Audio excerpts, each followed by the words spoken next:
And it's another beautiful day out here in Dallas, Texas. I am in Plano at the Gladys Harrington Public Library, which is one of the centers that was created for voting yesterday, which saw many people coming out to cast their vote to elect the next U.S. president. And as you are aware, the Republican Party took that, and President Donald Trump is heading back to White House. He will be inaugurated on the 20th of January in 2025. You may want to know the numbers out here in Texas went like this. Donald Trump won with 56% of the vote, and Kamala Harris lost with 46% of the total vote. Jill Stein of the Green Party went with just 0.7%, and Chase Oliver of the Libertarian Party went with 0.6%.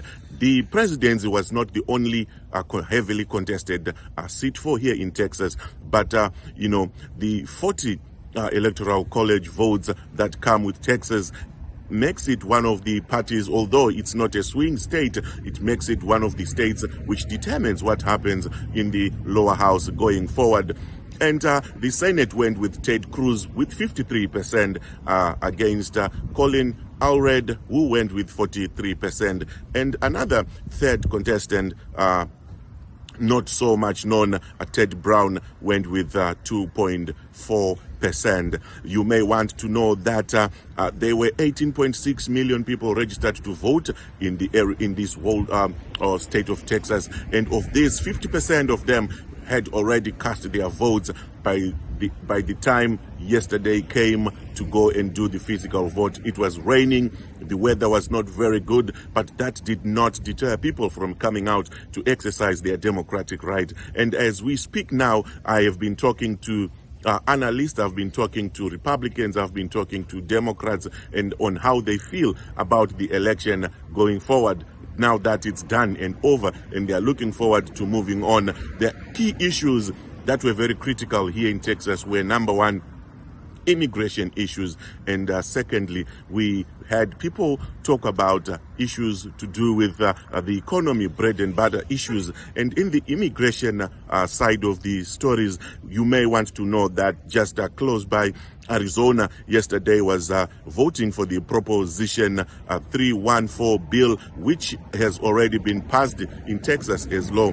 And this would allow immigration to work with the law enforcement to deport all non-documented immigrants out of the country. And as you may be aware, Texas is very close to some of the borders, and according to the Border Watch Control, they were saying at least 2.5 million came in the year 2023, although the number has decreased this year, lower than that from last year.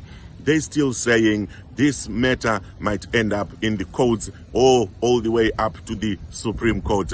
And as we move on going forward, we wait to see what happens next in Texas. And this will be the last day that we are covering Texas. We'll be heading back to DC, and from there on, we will see how it goes. Thank you. My name is Zininga for Voice of America in Washington, DC, and I'm here in Dallas, Texas.